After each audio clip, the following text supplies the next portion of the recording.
दो किस्से सुनिए, बड़े दिलचस्प हैं, धीरे धीरे आपको खेल समझ आएगा। 1992 की बात है कि ब्रिटेन में उस समय उसकी जो करेंसी थी, जिसको ब्रिटिश पाउंड कहते हैं, उसकी वैल्यू दिन प्रतिदिन घट रही थी। जब ये वैल्यू घट रही थी तो जाहिर सी बात है कि ब्रिटेन की सरकार के ऊपर बहुत दबाव पड़ रहा था कि आप करेंसी को लेकर कुछ कीजिए। अब सरकार के ऊपर प्रेशर था, करेंसी को लेकर कुछ करना था, करेंसी की वैल्यू दिन पर दिन घट रही थी। उस समय अमेरिका में बैठकर एक व्यक्ति ने, जिसका नाम था जॉर्ज सोरोस, CIA के बिहाफ पे ब्रिटेन में एक इकोसिस्टम को उजागर करके उसको एक्टिवेट किया। इकोसिस्टम में कौन था? सबसे पहले इकोसिस्टम में मीडिया वर्ग के लोग थे। दूसरा, इस इकोसिस्टम में कुछ ब्रिटेन के इंटेलेक्चुअल लोग थे, खास करके जिनको कहते हैं इकोनॉमिक इंटेलेक्चुअल, जो उस समय रिसर्च पेपर लिख लिख कर बोलने लगे कि सरकार को कठोर कदम उठाने चाहिए, सरकार को कठोर कदम उठाने चाहिए। इसको कहते हैं इन्फ्लुएंस ऑपरेशन, कि लोगों का सेंटीमेंट बदलना, रिसर्च पेपर लिख लिख के उनके माइंडसेट को एक प्रकार से, एक तरीके से डिज़ाइन करना। इसमें तीसरे सबसे बड़े लोग थे उस समय ब्रिटेन की ऑपोजिशन, और चौथा इस इकोसिस्टम का जो हिस्सा था वो थे चंद व्यापारी, जिनके इंटरेस्ट में था कि कठोर कदम उठाए जाएं जिससे कि उनको कहीं ना कहीं फ़ायदा हो। अब इस इकोसिस्टम को एक्टिवेट करके CIA के बिहाफ पर जॉर्ज सोरोस ने इस इकोसिस्टम के थ्रू अमेरिका के बैठकर ब्रिटेन की सरकार के ऊपर दबाव डालना चालू कर दिया। दबाव ये डाला कि आप इकोसिस्टम के थ्रू ब्रिटेन की सरकार को ये बोलिए कि बेसिकली ब्रिटेन की सरकार जो उनकी करेंसी है, जिसको पाउंड कहते हैं, उसको डीवैल्यू करें, क्योंकि करेंसी को डीवैल्यू करेंगे तो डेलिबरेटली जब उसकी वैल्यू को मैनेज किया जाएगा, मैनिपुलेट किया जाएगा, तो उससे ब्रिटेन को फ़ायदा होगा। अब सारा खेल ये था कि ये इकोसिस्टम कितना सक्षम होता है इस काम में कि वो ब्रिटेन की सरकार पर दबाव डाले कि करेंसी डीवैल्यू होगी या नहीं होगी। अब इस प्रोसेस में ये हुआ कि जॉर्ज सोरोस ने अमेरिका में बैठ के उस समय एक फंड क्रिएट कर लिया। उस फंड का नाम था क्वांटम फंड। ये एक हेज फंड था। इस हेज फंड के तहत उसने अमेरिका के लोगों का पैसा उठाया। उसने अमेरिका के लोगों को बोला कि अब आप पैसा लगा के ये देखो, हम ये विजुअलाइज करके कंसेप्चुअलाइज करने की कोशिश करेंगे कि क्या ब्रिटेन की सरकार आने वाले समय में करेंसी को डिवैल्यू करेगी या नहीं करेगी। अगर एक सिंपल साधारण देसी लैंग्वेज में आपको बताऊं तो ये जितने हेज फंड होते हैं, ये होते हैं सट्टे के फंड।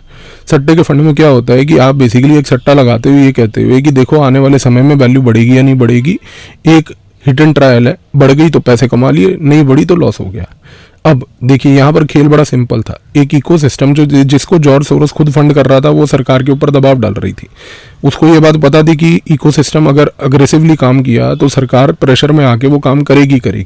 दूसरी जगह पर उसने पूरे वर्ल्ड से और खास करके अमेरिका की जनता को बोला कि क्वांटम फंड में पैसा लगाओ, देखते हैं कि सरकार हेज फंड के थ्रू हम इतने सक्षम हो पाएंगे या नहीं हो पाएंगे कि ब्रिटेन की सरकार करेंसी को डिवैल्यू करेगी या नहीं करेगी। आप खेल को समझो। एक एंड पे बंदा अपने इकोसिस्टम के थ्रू वो काम करवा रहा है, उसको पता है कि इकोसिस्टम से ये काम होगा। दूसरी जगह पर लोगों के मन में एक ऐसा सेंटीमेंट फैला रहा है कि ये काम होगा या नहीं होगा, अपन देखते हैं। हुआ क्या, ब्रिटेन की सरकार इवेंचुअली इकोसिस्टम के दबाव में आ गई। जैसे ही दबाव में आई, करेंसी को डिवैल्यू करना पड़ा। करेंसी को डिवैल्यू करा, इसका गेन किसको हुआ? इस हेज फंड को। इस हेज फंड का नाम क्या था? Quantum fund. कितना गेन हुआ? $2 बिलियन। और ये गेन के थ्रू क्या हुआ? एक व्यक्ति ने सट्टे लगाकर इस तरीके से $2 बिलियन साइड पे कर लिया और दूसरे देश की इकोनॉमी की करेंसी को कंप्लीटली मैनिपुलेट करके अपने पर्सनल गेन को बना लिया। ये एक चीज़ है। दूसरी चीज़ को सुनिए, और भी दिलचस्प है। 2010-11 की बात है। एक सोशल मीडिया का टूल CIA के बैकएंड लेबोरेटरी में तैयार हुआ। उसका नाम था फेसबुक। फेसबुक तैयार हुआ ये कह के कि भाई ये एक सोशल मीडिया नेटवर्किंग टूल है। अब सोशल मीडिया नेटवर्किंग टूल होने के नाते ये बात तय थी कि भाई ये लोगों को जोड़ेगा, और जब ये लोगों को जोड़ेगा तो जाहिर सी बात है कि इसका प्रयोग पूरी दुनिया में होगा। उस समय जब CIA के लोगों ने और अधिकारियों ने जाकर ओबामा को ये बात बताई कि भाई हमने कुछ एक ऐसा टूल बना लिया जिससे कि अब हम एक मैक्रो लेवल पर, ग्लोबल लेवल पर एक सर्वेलेंस स्टेट क्रिएट कर सकते हैं, तो ओबामा ने उस समय CIA के चंद अधिकारियों से ये पूछा कि भाई वो तो ठीक है, सर्वेलेंस तो हमें करनी है, वो तो हम कर ही लेंगे ग्लोबल लेवल की सारी पॉपुलेशंस की, क्योंकि जितने लोग फेसबुक से जुड़ेंगे हम उनके एक एक माइक्रो लेवल डेटा को एनालाइज कर सकते हैं। बट अब आप मुझे ये बताओ कि क्या फेसबुक जैसे टूल का कोई प्रयोग किया जा सकता है रेजिम चेंज के लिए? अब CIA बड़े सोच में पड़ गई। CIA ने कहा कि भाई ऐसा कैसे हो सकता है? तो CIA के चंद अधिकारियों ने सोच के कहा कि सर हो सकता है, अगर हम किसी कंट्री में इसी फेसबुक के टूल का प्रयोग करें, और इसको क्योंकि बैकएंड पे मैनेज तो अपन लोग ही करते हैं, अगर हम इसको माइक्रो मैनेज करके वहाँ पर पब्लिक का सेंटीमेंट इस तरीके से इन्फ्लुएंस कर लें और एक इन्फ्लुएंस ऑपरेशन के तहत ये सेंटीमेंट बना लें कि भाई हमें ये चीज़ करनी है, तो हो सकता है कि अगर रेजिम चेंज भी करने की आवश्यकता हो तो ये सोशल मीडिया का जो टूल है जिसको हम फेसबुक कहते हैं, ये पब्लिक मोबिलाइजेशन में और लोगों के सेंटीमेंट को बनाने में बहुत काम आएगा। तो ओबामा ने उस समय बोला कि चलो आप एक काम करो, इसको पहले टेस्ट करो कि होता कैसे, उसके बाद देखेंगे। अब हुआ क्या कि इसको टेस्ट करने के लिए 2011 में अमेरिका ने एक नया कॉन्सेप्ट क्रिएट किया जिसका नाम था अरब स्प्रिंग। इस अरब स्प्रिंग के तहत अमेरिका ने क्या कहा, अमेरिका ने कहा कि भाई हम जो विश्व तौर पर मिडिल ईस्ट के देशों के अंदर जो तानाशाह हैं उन तानाशाहों को हटाएंगे। अब तानाशाहों को हटाएंगे कैसे? पहली बात तो इन देशों में फेसबुक को लेके जाएंगे। फेसबुक के थ्रू क्या होगा, इन लोगों के अकाउंट्स बनेंगे। इन लोगों के अकाउंट्स जब बन जाएंगे तो इन लोगों को मोबिलाइज करेंगे फेसबुक के थ्रू। अरब स्प्रिंग की मूवमेंट चलाई जाएगी पूरी की पूरी पब्लिक सेंटीमेंट के थ्रू, जो कि मोबिलाइज होगी सोशल मीडिया नेटवर्किंग टूल्स के थ्रू। ठीक है, अब दिक्कत ये थी कि अमेरिका ने जब अरब स्प्रिंग स्टार्ट किया तो उस समय अरब स्प्रिंग एक देश में और भी गया जिस देश का नाम था सीरिया। और सीरिया में उस समय एक लीडर था जिसका नाम है बशर अल असद। आज का भी सीरिया का लीडर बशर अल असद है। बशर अल असद के साथ समस्या ये है कि उसको रूस की बैकिंग है। अब अमेरिका को ये था कि भाई हमें बेसिकली कुछ भी करके बाकी मिडल ईस्ट से हमें कोई लेना देना नहीं है। हमें ये जो मिडल ईस्ट में सीरिया में खास करके एक ऐसी जियोपॉलिटिकल लोकेशन में खास करके ये जो रूस का एजेंट बैठा है जिसका नाम है बशर अल असद ना, इसको हटाना है। अब लेकिन दिक्कत ये है कि 2011 का आप समय देखो। समय ये है कि जब 2001 में अमेरिका ने अफगानिस्तान को इन्वेड किया था, कुछ नहीं उखाड़ा। $4 ट्रिलियन से ज़्यादा पैसा लगा दिया अफगानिस्तान में। 3 से ज़्यादा अमेरिकन प्रेसिडेंट्स अलग अलग प्रकार की अमेरिका की अंदर बैठ के अफगानिस्तान की नीतियाँ बनाते रहे to replace Taliban with Taliban, तो कुछ नहीं अचीव किया। इसके बाद सबसे बड़ी चीज़ क्या थी, 2003 में इन्होंने इराक को भी इन्वेड कर दिया था। इराक को इन्वेड इन्होंने नेतन्याहू के कहने पे किया था, क्योंकि नेतन्याहू ने कहा था कि इराक को इन्वेड कर दो। वो एक बहुत ही अलग स्टोरी है, कभी बाद में बात करेंगे। एक चीज़ तय है कि यहाँ पर क्योंकि 2010 तक ऐसी परिस्थिति हो चुकी थी कि अमेरिका की सरकार ऑलरेडी जो है अफगानिस्तान और इराक में लड़ रही थी और कुछ अचीव नहीं कर पा रही थी। इस कारण से अब दिक्कत ये थी कि सेंटीमेंट तो अमेरिका के अंदर पहले जनरेट करना पड़ेगा कि भाई ये जो रशिया का एजेंट है बशर अल असद सीरिया में, इसको कैसे हटाएं हम लोग। उस समय अमेरिका ने 2 काम किए। CIA ने सबसे पहले एक संगठन बनाया, एक थिंक टैंक बनाया। थिंक टैंक का नाम रखा गया अमेरिकन प्रोग्रेस।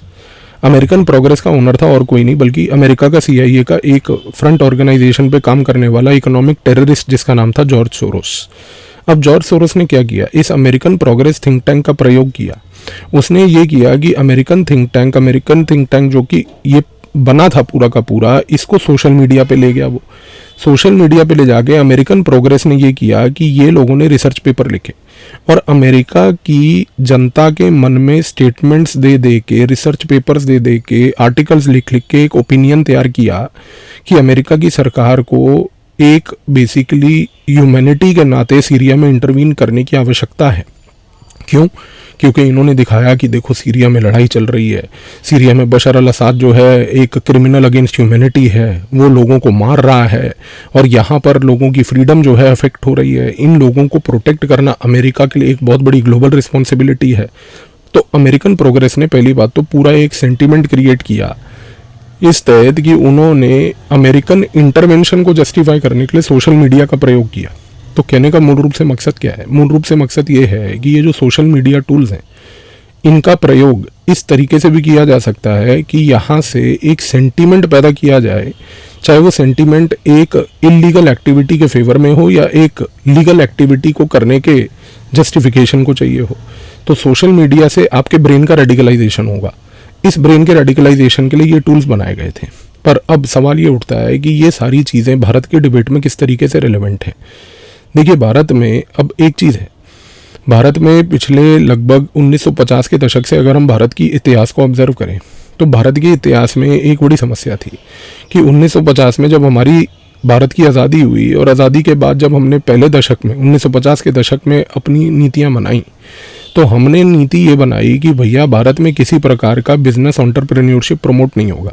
हमने एक ढोंग जरूर रचा कि इंडिया एक मिक्स्ड इकोनॉमी है, मिक्स्ड इकोनॉमी में प्राइवेट सेक्टर को हम कभी मना नहीं करते, लेकिन कोई भी आज की डेट में अगर भारत का आर्थिक इतिहास पढ़ता है तो उसमें ये चीज़ क्लियर हो जाती है कि चुनिंदा बिजनेसमैन थे और वो बिजनेसमैन थे जो चुनिंदा पॉलिटिकल पार्टियों को सपोर्ट किया करते थे।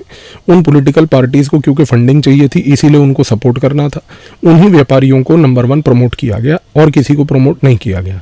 दूसरा, 1950 से लेके लगभग 1990 तक देश में एक कैंसर फैलाया गया। कैंसर था बेसिकली सोशलिज्म। सोशलिज्म के कैंसर में बार बार ये चीज़ बोली गई कि देश में व्यापार जो है एक अपराध है, व्यापार जो है एक गंदी चीज़ है, व्यापार जो है एक खराब चीज़ है। इसके कारण से ये हुआ कि हमारी जो 40 साल के लगभग जो लोगों की साइकी थी, जो थिंकिंग कैपेबिलिटी थी, वो ऐसी बन गई कि भैया हम लोग सबके सब एंटी बिजनेस हो गए। हमारे को ये लगा कि व्यापार एक बड़ा अश्लील किस्म का, गंदा किस्म का, आपराधिक किस्म का शब्द है और कोई व्यक्ति को व्यापार करना ही नहीं चाहिए। सबको क्या करना चाहिए? नौकरी। सबको क्या बनना चाहिए? नौकर। तो हमें या तो सरकारी नौकर बनना था या फिर लोगों को जो है प्राइवेट सेक्टर में किसी कंपनी में, उस समय जो बड़ी बड़ी ये उद्योगपति होते थे, खास करके जो पॉलिटिकल फंडिंग देते थे, उनके यहाँ पर नौकर बन जाओ। तो या तो बनोगे आप प्राइवेट सेक्टर में या पब्लिक सेक्टर में, पर बनोगे नौकरी। आप अपने इनोवेशन से, अपनी थिंकिंग से, अपनी क्रिएटिविटी से कुछ नहीं कर सकते, क्योंकि आपकी क्रिएटिविटी को डेलिबरेटली नीति के तहत किल किया गया। इसका खमियाजा ये हुआ कि 1990 में ऐसी परिस्थिति हो गई कि देश को समझ आ गया कि भाई अब इसके बियॉन्ड हम कुछ नहीं कर सकते। अब जब ऐसी परिस्थिति हुई तो 1990 के बाद सरकार ने मजबूरन दबाव में आके, अगर उनका बस चलता तो ये तब भी ना होता, बट मजबूरन दबाव में आकर मार्केट्स को अपनाया। लेकिन जब मार्केट्स को भी अपनाया, उस समय भी एक चीज़ को याद रखिएगा कि एंटरप्रेन्योरशिप को बिल्कुल बढ़ावा नहीं दिया गया। वो जो सोच, वो जो जहर आपके खून में डाला गया था और लोगों के खून में भरा गया था कि भैया व्यापार एक आपराधिक शब्द है, ये जहर को अंडू करने के लिए कोई कदम नहीं उठाए गए। धीरे धीरे परिस्थिति ऐसी हुई कि अपने तरीके से, अपने मेहनत से लोग जो है gradually over a period of time business के एक्टिविटीज़ में राइज होने लगे। अब फ़र्क क्या है? फ़र्क ये है कि ये सोच 2014 तक चली। 2014 के बाद जब सरकार बदली तो सरकार ने एक नई रणनीति अपनाई, नया रवैया अपनाया। सरकार ने सबसे पहले तो ये बोला कि देखिए, सरकार वो काम करेगी जिसके लिए सरकार ऐतिहासिक तौर पर बनाई जाती है और बनाई गई है। सरकार का काम है सिर्फ सेवाएं प्रदान करना। सरकार का काम व्यापार करना नहीं है। व्यापार का काम आदमी का होता है। आदमी को एम्पावर किया जाएगा। आदमी जब एम्पावर होगा वो व्यापार अपने आप करेगा। जब वो व्यापार अपने आप करेगा तो अपने हिसाब से करेगा। तो एक व्यापार को बढ़ावा दिया गया, इस जहर को अंडू करने की एक मुहिम चलाई गई। तो जाहिर सी बात है कि इस पूरे के पूरे पर्दाफाश होने के टाइम पे जब ये चीज़ लोगों के सामने खुल रही थी कि भैया अब ये चीज़ें अंडू हो रही हैं और किस तरीके से भारत के अंदर लोगों के ऊपर, लोगों के व्यापार के ऊपर, लोगों की क्रिएटिविटी के ऊपर जो क्लोजनेस लगाई गई थी, जिस प्रकार के रिस्ट्रिक्शंस लगाए गए थे, जब वो हटे तो आप देखिए कि 2014 से भारत के अंदर जो इनोवेशन, क्रिएटिविटी में जो बूस्ट आया, अब वो बूस्ट क्या है कि ये कई लोगों को बेसिकली डाइजेस्ट नहीं हो रहा। क्योंकि 2014 से लेकर अब तक अगर आप देखें 10-11 सालों में एक दो चीज़ें बड़ी महत्वपूर्ण हुई। सबसे पहले कि भारत में एक नया अग्रेसिव लेवल पर स्टार्टअप कल्चर पैदा हो गया। अब ये स्टार्टअप कल्चर पैदा हुआ तो इसके बाद धीरे धीरे यूनिकॉर्न्स पैदा हुए। बड़ी बड़ी स्टार्टअप कंपनियां जो हैं, शाइनिंग एग्जांपल्स भी बनी। ठीक है, कई कंपनियां डूबी भी। हम ये नहीं कहते कि सारे स्टार्टअप सक्सेसफुल होंगे। हर स्टार्टअप जो है सीखता है, गलती करता है, डूबता है, फिर सीखता है, फिर उठता है। व्यापार यही होता है, व्यापार इसी को कहते हैं। बिजनेस में इसीलिए कहा जाता है कि रिस्क है, पर कम से कम लोगों को एक रिस्क लेने की एपेटाइट दी गई। लोगों को ये बोला तो गया कि आप रिस्क तो लीजिए, व्यापार कीजिए तो सही। अब हुआ इस प्रोसेस में ये कि यहाँ पर इस पूरी प्रक्रिया में कई व्यापारी जो हैं, कई उद्योगपति जो हैं, उन्होंने काफ़ी बढ़ोतरी प्राप्त करी। अब जब उन्होंने बढ़ोतरी प्राप्त करी तो ये हुआ कि भाई ये बढ़ोतरी ऐसी होने लगी कि कई व्यापारी जो हमारे देश के हैं और कई उद्योगपति जो हमारे देश के हैं, इन्होंने दूसरे देशों में भी जाकर प्रोजेक्ट करने चालू कर दिए। अब दिक्कत क्या थी? दिक्कत ये थी कि एक ये जो वामपंथिक सोच वाला इकोसिस्टम था, जो भारत के अंदर लगभग पिछले 70 सालों से बड़ा एक्टिव रहा, इसके चचेरे भाई वगैरह अमेरिका से लेके दूसरे देशों में भी हैं। तो इस सारे इकोसिस्टम को जलन ये होने लगी कि पहली बात कि भाई भारत का नागरिक इतना एम्पावर क्यों हो रहा है? हमने तो सारी ज़िंदगी भारत के नागरिक को गुलाम रखा है। गुलाम इसलिए रखा है कि भाई हर चीज़ के ऊपर सरकार की निगरानी रहेगी, सरकार ही देखेगी। तो अब ये इतनी एक क्रिएटिव फ्रीडम, एक इनोवेटिव फ्रीडम, इंटेलेक्चुअल फ्रीडम आदमी को नंबर 1 क्यों मिल रही है? इससे नंबर 1 एक दिक्कत हुई। दूसरी सबसे बड़ी दिक्कत ये हुई कि जो ये वेस्टर्न कंट्रीज़ हैं, वेस्टर्न कंट्रीज़ में अब ये लगने लगा कि भाई अभी तक तो दूसरे देशों में जाकर उद्योग हम ही करा करते थे। अगर दूसरे देशों में उद्योग हम करा करते थे तो सबसे बड़ी बात यह है कि आज एक ऐसी परिस्थिति कैसे पैदा हो गई कि एक भारत जैसा देश जो हमारे हमेशा नीचे रहा है, कदमों के नीचे हमने उसको दबा के रखा है, इसकी हिम्मत कैसे हो गई कि इसके उद्योगपति जो है अफ्रीका के कई देशों में, मिडल ईस्ट के कई देशों में, या south Asia, south east Asia के देशों में, दूसरे देशों में जाकर जो है ये बड़े बड़े प्रोजेक्ट कर रहे हैं। तो वहाँ पर इनको ये लगने लगा कि भाई इनको अंडरकट किया जाए, किसी ना किसी तरीके से आज की डेट में इनको जो है टैकल किया जाए। भाई फॉर एग्जांपल, अगर आज की डेट में अडानी का जो ग्रुप है वो कीनिया में जाके प्रोजेक्ट करता है, या इसराइल में जाके हाइफा के पोर्ट को बनाता है, या फॉर दैट मैटर बांग्लादेश में कोई प्रोजेक्ट करता है, या मान लीजिए ऑस्ट्रेलिया में प्रोजेक्ट करता है, जापान में प्रोजेक्ट करता है, तो अमेरिका को इस चीज़ से बड़ी दिक्कत है। अगर आज की डेट में भारतीय एयरटेल जो है वो पूरा का पूरा जो हमारा एयरटेल है, भारतीय मित्तल वाला ग्रुप जो है, अगर ये एयरटेल ग्रुप जो है फॉर दैट मैटर मान लीजिए ईस्ट अफ्रीका के अंदर एक डोमिनेंट टेलीकॉम प्रोवाइडर है, तो अमेरिका को बड़ी दिक्कत है। तो इस कॉन्टेक्स्ट में चीज़ों को समझने की कोशिश कीजिए। ये सारी प्रॉब्लम जो आज की डेट में इमर्ज हो रही है, ये प्रॉब्लम इसलिए है कि अमेरिका इस चीज़ को एक्सेप्ट नहीं कर पा रहा है, उसको एक ईगो की प्रॉब्लम है। ईगो प्रॉब्लम ये है कि भाई किस तरीके से ये देश जिसको हमने हमेशा नंबर 1 दबा के रखा, ये देश जिसको हमने कभी उठने नहीं दिया घुटनों के ऊपर, ये आज हमारे बगल में, हमारे गोडे के बगल से हटकर ऐसे खड़े होकर हमारे कद के सामने मतलब हमें ही टक्कर देने की परिस्थिति में आ रहा है। इस रीज़न से सबसे पहली बात अमेरिका की तरफ से बड़े लंबे समय से ये दिमाग में उनके चल रहा था कि किस तरीके से भारत को अंडरकट किया जाए। इसी रीज़न से आप देखिए कि अमेरिका हर छोटी छोटी चीज़ को लेके कोई ना कोई इशू, सबसे पहली बात कि भाई आपने गुरपतवंत सिंह पन्नू को लेके एक इशू बना दिया। यार गुरपतवंत सिंह पन्नू एक आतंकवादी है, आपने पहली बात तो एक आतंकवादी को पना दी, फिर आप कहते हो कि आतंकवादी को एक फ्रीडम ऑफ स्पीच है। अगर आप कहते हो कि आतंकवादी को एक फ्रीडम ऑफ स्पीच है, तो फिर आपके यहाँ पर फ्रीडम ऑफ स्पीच और डेमोक्रेसी हमें तो समझ नहीं आती, पहली बात तो ठीक है। इसके बाद फिर उन्होंने भारत की छवि को बदनाम करने के लिए कनाडा का भी प्रयोग किया, जब वो भी नाकाम रहा तो ये चीज़ों के बाद अब इन्होंने एक फिर वही काम किया जो इन्होंने, मैंने आपको बताया था, अमेरिका की जनता के सामने अमेरिकन प्रोग्रेस, और दूसरी बात इंग्लैंड के समय इकोसिस्टम को एक्टिवेट किया। अब आप देखोगे कि 2023 से एक कॉन्सर्टेड अटेम्प्ट चल रहा है भारत में कि सडनली एक इकोसिस्टम को एक्टिवेट किया हुआ है, कल्टीवेट किया हुआ है, और ये इकोसिस्टम हर 2-3 महीने में उत्तेजित हो जाता है। अब सबसे पहले आज इस इकोसिस्टम को आप कंप्लीटली समझ लीजिए, क्योंकि ये इकोसिस्टम आपको अगर आज समझेंगे तो आपके जीवन के अगले 4 साल बड़े इजीली निकल जाएंगे। उसका रीज़न ये है कि ये इकोसिस्टम अगले 4 साल आपके सामने रोज़ इसी तरीके से उछल कूद करेगा।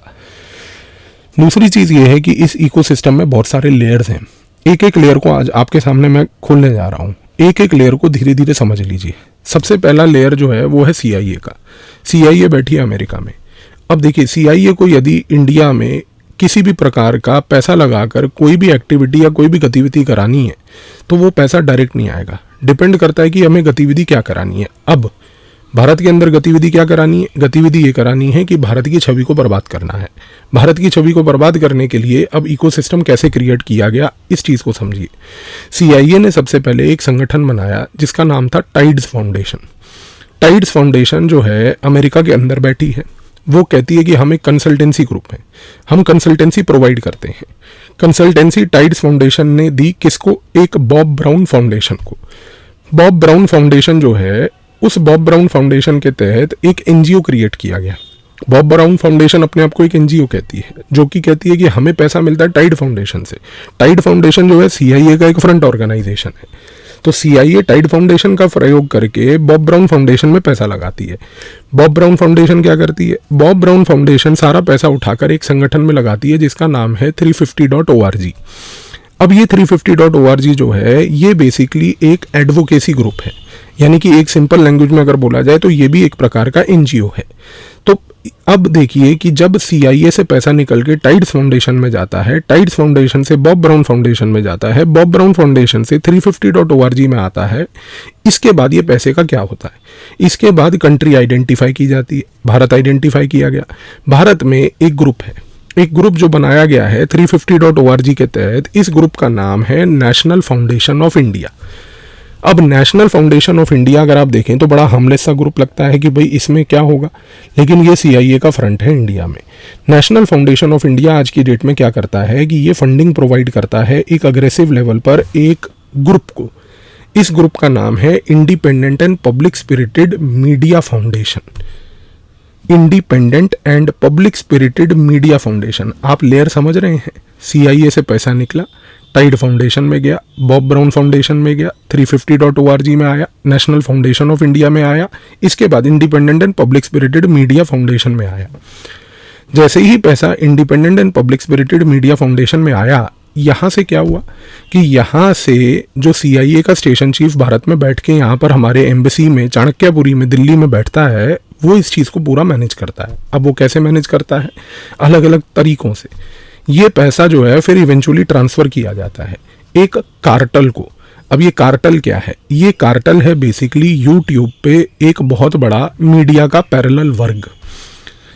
इस मीडिया के पैरेलल वर्ग में सिर्फ यूट्यूब पे अलग अलग प्रकार के चैनल नहीं है, लेकिन इन चैनलों के थ्रू एक नैरेटिव क्रिएट करने की कोशिश है। ये चैनल जो हैं देश के हित में, देश के इश्यूज के बारे में कोई चर्चा नहीं करेंगे। इन चैनलों का सिर्फ जीवन में एक मोटिव है कि सुबह से लेकर रात तक सिर्फ और सिर्फ दो काम करने। पहला, सरकार को गाली देते रहना, कंस्ट्रक्टिव काम नहीं करना। सरकार कदम उठा रही है, सरकार का कदम आपको ठीक नहीं लग रहा, जरूरी नहीं है कि सरकार का हर कदम ठीक हो। सरकार के बहुत सारे ऐसे कदम हैं जो बिल्कुल ही बिल्कुल गलत हैं। हम हर सरकार के कदम का समर्थन नहीं करते, बट आपका, अगर आप अपने आप को एक YouTube पे मीडिया प्लेटफॉर्म कहते हैं तो आपका क्या उद्देश्य होना चाहिए कि आप सरकार की उस नीति को क्रिटिसाइज करके एक विकल्प दीजिए, लोगों को एक ऑल्टरनेटिव समझाइए। ये वो नहीं करते। इनका सिर्फ काम ये है कि ये आपके दिमाग के न्यूरल इम्पल्सेस को टारगेट करके आपको एक ट्रैप में नैरेटिव के और सेंटिमेंट के फंसाते हैं। तो ये कार्टल को सबसे पहले पैसा जाता है। यहाँ पर भरपूर मात्रा में यूट्यूबर्स हैं, भरपूर मात्रा में ये यूट्यूबर्स अपने आप को बड़े नेशनलिस्ट कहते हैं। ये कहते हैं कि भैया नेशन के सबसे बड़े रखवाले ये हैं। और इन सारे यूट्यूबर्स के पॉइंट ऑफ व्यू से इनमें एक कॉमन पॉइंट है। कॉमन पॉइंट सिर्फ ये है कि ये सारे, जबकि चलाते सारे के सारे एजेंडा हैं। एजेंडा सिर्फ ये है कि सारी की सारी नीतियों को, हर नीति को गलियाना है। भाई सरकार अगर 100 नीतियां बना रही है, मैं कहता हूं कि 90 नीतियां गलत होंगी, 10 नीतियां तो सही हैं। कम से कम आप 10 नीतियों को पहली बात अप्रिशिएट कीजिए, वो नहीं करते। अगर 90 नीतियां गलत भी हैं, एक मोमेंट के लिए मैं मान लूं, तो आप कम से कम एक कंस्ट्रक्टिव मीडिया का रोल तो प्ले कीजिए। नहीं करना। आप समझिए कि ये जो संगठन है independent and public spirited media foundation, ये जो संगठन आज की डेट में एक यूट्यूब कार्टल को सपोर्ट कर रहा है, इस कार्टल का सिर्फ एक ही उद्देश्य है, सरकार की हर नीति को गलियाओ सुबह से रात, और दूसरा कि उसके बाद भारत की छवि को बर्बाद करो। क्योंकि इनके पास कोई विकल्प नहीं है, इनके पास कोई ऑल्टरनेटिव नहीं है, इनको कुछ नहीं पता और क्या करना है। इसके बाद क्या होता है कि ये इन यूट्यूब से जो वीडियोस होती हैं जिन पे सो कॉल्ड बड़े इंटेलेक्चुअल डिबेट्स होते हैं, डिस्कशनें होती हैं, इसकी क्लिपिंग्स बना के, कटिंग्स बना कर फिर बाकी सोशल मीडिया टूल्स जो हैं जैसे कि इंस्टाग्राम और फेसबुक, वहाँ पर डाली जाती हैं, जिससे कि इनकी रीच और बढ़े। इसीलिए आप देखो कि हर यूट्यूब वाला व्यक्ति इंस्टाग्राम पे भी मिलेगा और फेसबुक पे भी मिलेगा, और इनकी रीलें कट के वहाँ पर भी चल रही होंगी। ऑब्जेक्टिव सिर्फ एक है कि लोगों को गुमराह करो, लोगों को एक ऐसे नैरेटिव की वॉर में फंसा दो कि लोगों को लगे कि भैया हिंदुस्तान में तो पैदा होना और हिंदुस्तान में सरकार की शक्ल देखना और भारत के अंदर रोज सुबह उठ के सूर्य को निकलते हुए देखना तो मतलब हमारे लिए एक पाप है। ये आपके मन में एक ऐसा जहर भरते हैं, नंबर 1। नंबर 2, ये जो पूरा का पूरा कार्टल है, ये कार्टल को बहुत सारे टास्क दिए गए हैं। सबसे पहला टास्क इसको ये दिया गया है कि आप भारत के अंदर एक नैरेटिव पैदा करो कि भाई डेमोक्रेसी खतरे में है। आप देखो कि 1950 से भारत में डेमोक्रेसी है। बीच में भाजपा की सरकार 1998 से लेके 2004 तक भी रही। भारत में भाजपा की सरकार 2014 से 19 में भी रही। डेमोक्रेसी 2014 से 19 में भी खतरे में नहीं थी। डेमोक्रेसी सडनली 19 ऑनवर्ड जो है खतरे में आने लग गई, और अब तो डेमोक्रेसी परमानेंट खतरे में है। अच्छा, ये लोगों को पीसमील अप्रोच के तहत काम करते हैं। इनका गेम समझो। पीसमील अप्रोच का मतलब होता है कि इस कार्टल को CIA ने एक टास्क दिया हुआ है कि आपको जो है ना एक प्लेट लेके काम करना है। प्लेट में आपको जो है 56 भोग रखने हैं। हर एक चीज़ का छोटा छोटा भोग व्यक्ति को अलग अलग समय पे खिलाते रहिए। तो कैसे खिलाते हैं? सबसे पहला खिलाने का काम, डेमोक्रेसी खतरे में है, थोड़ा दिन ये वाला थीसिस चलाओ। जब लोग थोड़े से बोर होने लगेंगे, नहीं यार ये तो फालतू बात है, तुरंत चेंज कर दो।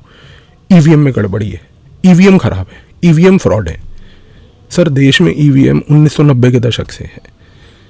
1990 के दशक से जब तक EVM था 2014 तक, तब तक EVM में कोई गड़बड़ी नहीं थी। आप तो इतने दूध के धुले हैं कि आप तो मतलब अगर भगवान की तरफ शक्ल देखें तो भगवान अपनी शक्ल मोड़ लेते हैं कि भाई इतने कहाँ से साफ लोग आ गए। EVM तब गड़बड़ नहीं था।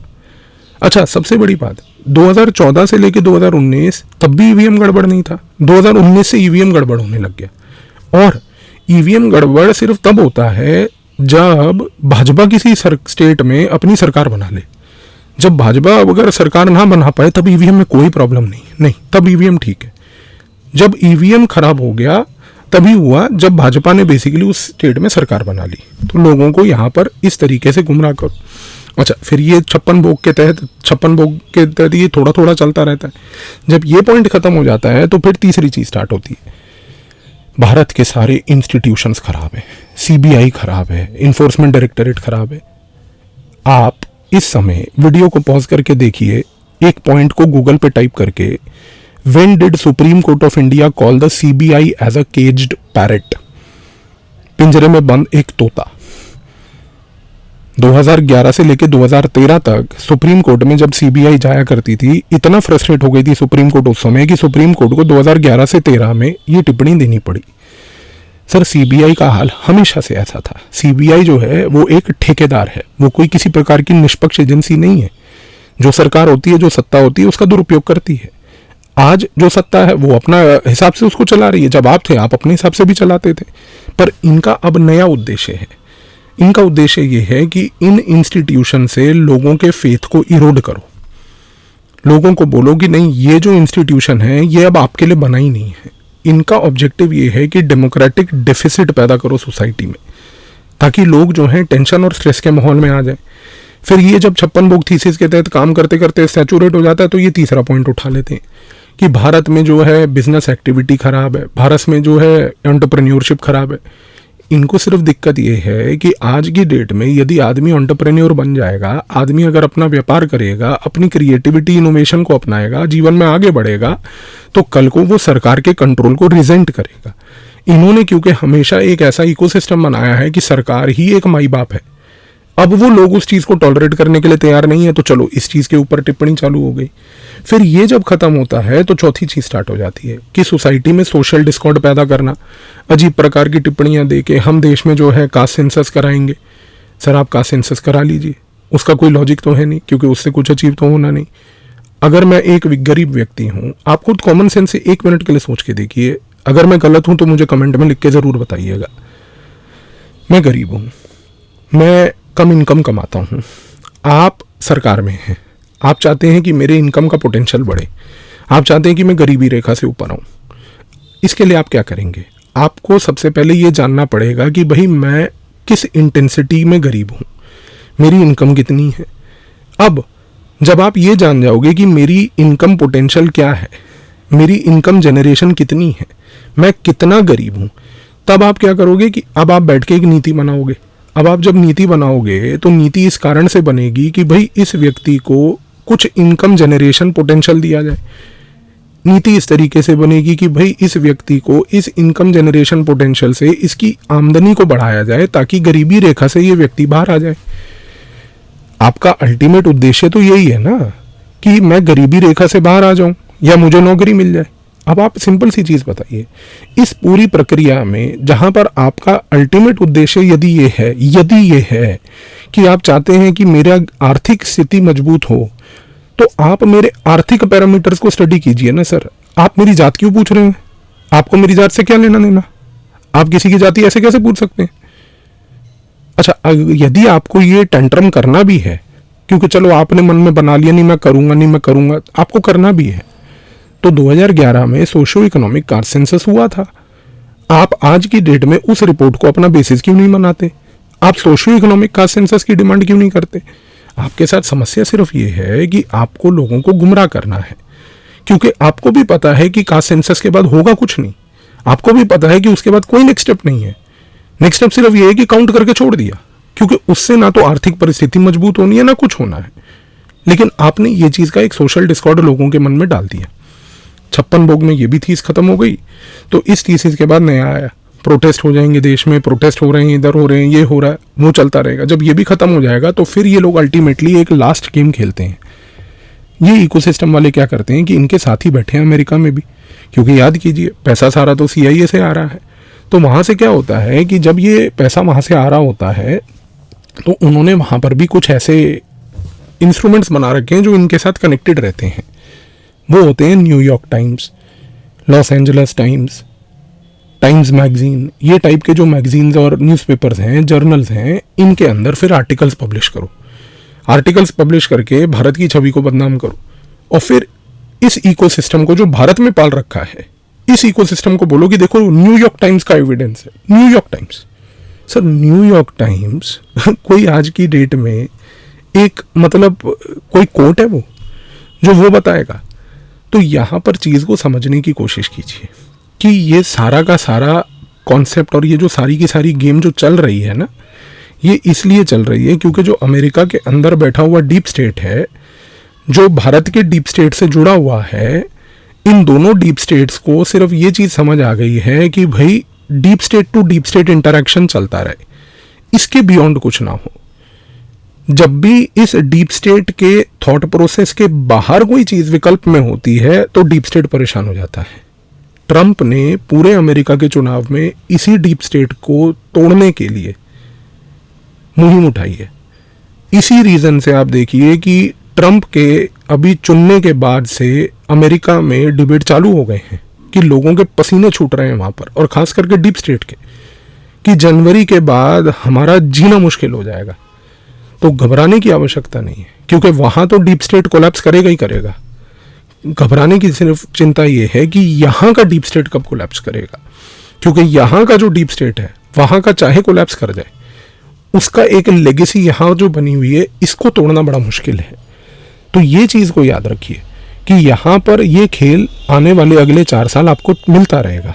तो अंत में जस्ट फॉर योर सेक याद रखिएगा, CIA, tides foundation, tides foundation से पैसा सारा का सारा जाता है Bob brown foundation, 350.org, national foundation of India, independent and public spirited media foundation, YouTube cartel, propaganda, narrative. ये खेल है। इस चीज़ को, इस लाइन को, इस लिंक को दिमाग में डाल लीजिए, क्लियर हो जाएगा खेल हो क्या रहा है, हो क्यों रहा है। धन्यवाद।